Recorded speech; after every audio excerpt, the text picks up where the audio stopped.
Cześć moi drodzy, w Saigonie nastał nowy dzień, a to oznacza jedno. Czas zjeść śniadanie. Dziś na śniadanie postanowiłem zjeść, jak to mawiał pan Janusz Gajos, talerz pożywnej zupki. Tutaj nie będzie talerza, tylko miska. No i to nie będzie zupka, tylko danie zupne, czyli wietnamski klasyk z północy pho. Pokażę wam przy okazji, jak je poprawnie zjeść. Do dzieła!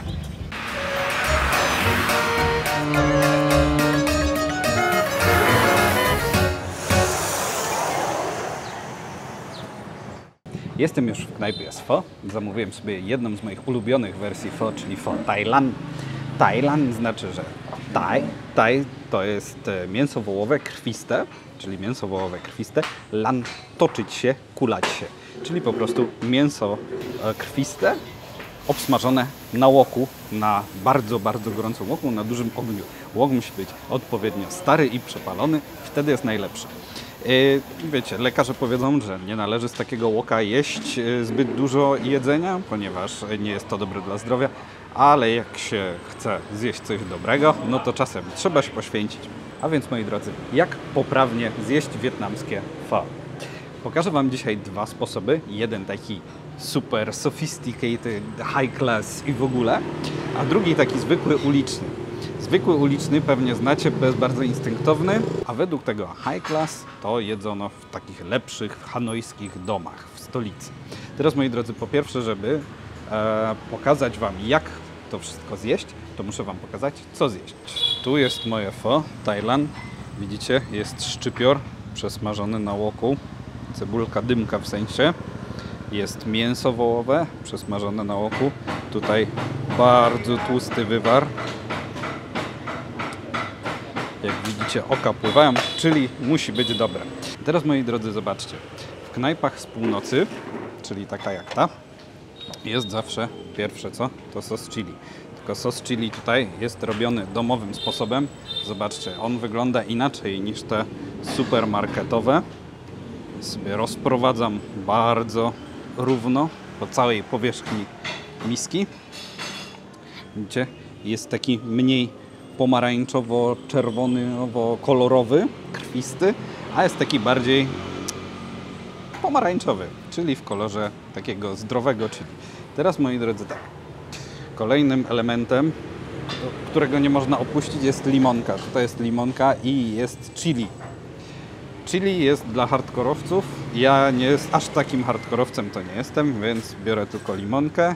Limonkę wciskamy sobie do wywaru. I teraz, moi drodzy, potrzebujemy jeszcze jednej przyprawy, której tu na stole w tym momencie nie ma, ale zaraz o nią poproszę. Albo sam ją sobie wezmę.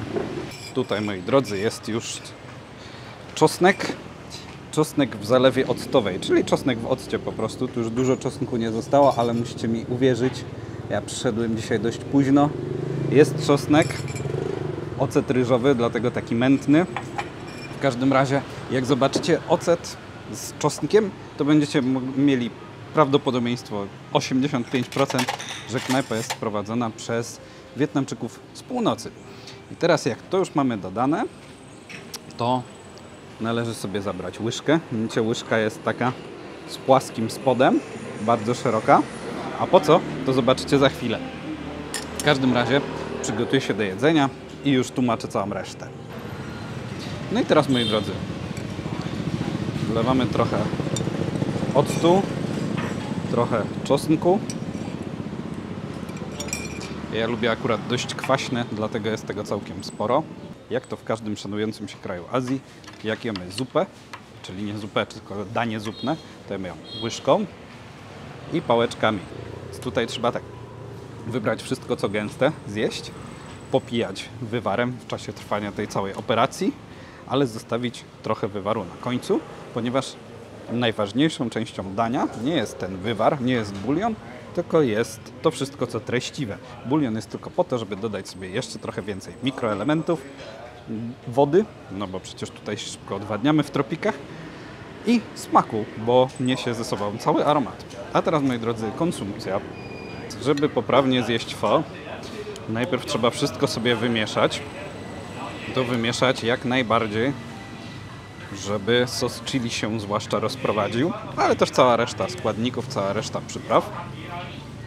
No i teraz tak, taka zwykła, uliczna wersja i sposób jedzenia polega na tym, że po prostu bierzemy makaron, trochę mięsa, bierzemy to i wcinamy po prostu.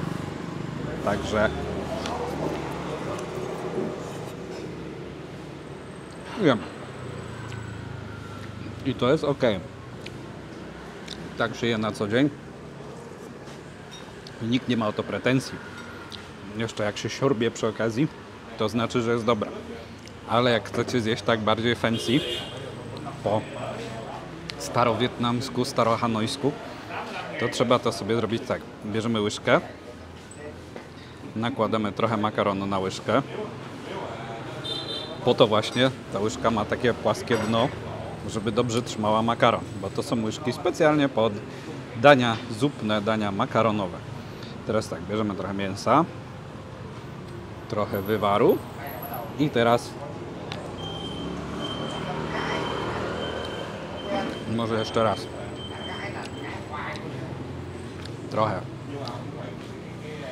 trochę makaronu, nie za dużo. Ten styl jedzenia był zalecany zwłaszcza młodym damom, żeby pokazać, jak dystyngowane są i żeby łatwiej znalazły dobrego męża. Dawno temu.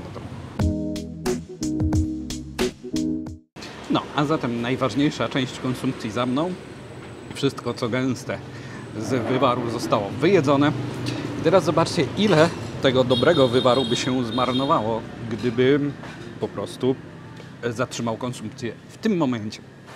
Aczkolwiek jest taki świetny wynalazek, też północno-wietnamski, który pomaga wyjeść wszystko do końca i nie wyglądać przy tym jak dzikus, no bo przecież kto zjada cały wywar do końca. A moje polskie serce bardzo boli, gdy tyle dobroci się ma zmarnować. Więc moi drodzy, to jest kuaj, czyli takie ciastko z mąki pszennej i ryżowej, smażone na głębokim oleju. Jest dość, jak widzicie, twarde, chrupkie.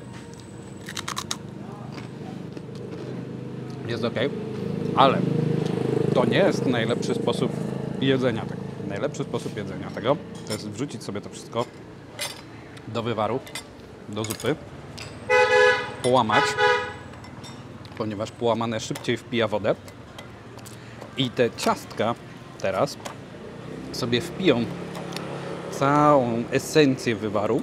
Także moi drodzy, chwila na odczekanie. Sprawdzić można fejsikę i tak dalej. A w ogóle Wietnamczycy nie robią tak, jak tego robię, czyli to już jest nieortodoksyjna część naszego filmu. A więc, moi drodzy, przyszedł czas, żeby dokonać ostatecznej konsumpcji z wywarem i spożyć. Nie ma nic lepszego. Ciastko przeszło smakiem tego wywaru, więc jest w tym aromat smażonej wołowiny.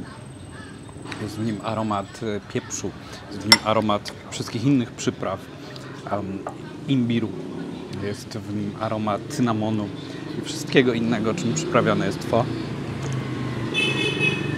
Także, moi drodzy, poezja, nie ma nic lepszego. Tak trzeba żyć. I moi drodzy, mówiłem, że wywaru się nie zjada w całości, no ale wyszło jak wyszło. Jest nadal troszeczkę, tak symbolicznie, żeby nikt się nie obraził, żeby nie było, że pokazuję Wam, jak się je niepoprawnie, skoro miałem pokazać, jak się je poprawnie. A tak jeszcze podsumowując, to najważniejsze w Wietnamie jest to, żeby Wam smakowało. Więc tak naprawdę możecie jeść tak, jak Wam smakuje najlepiej.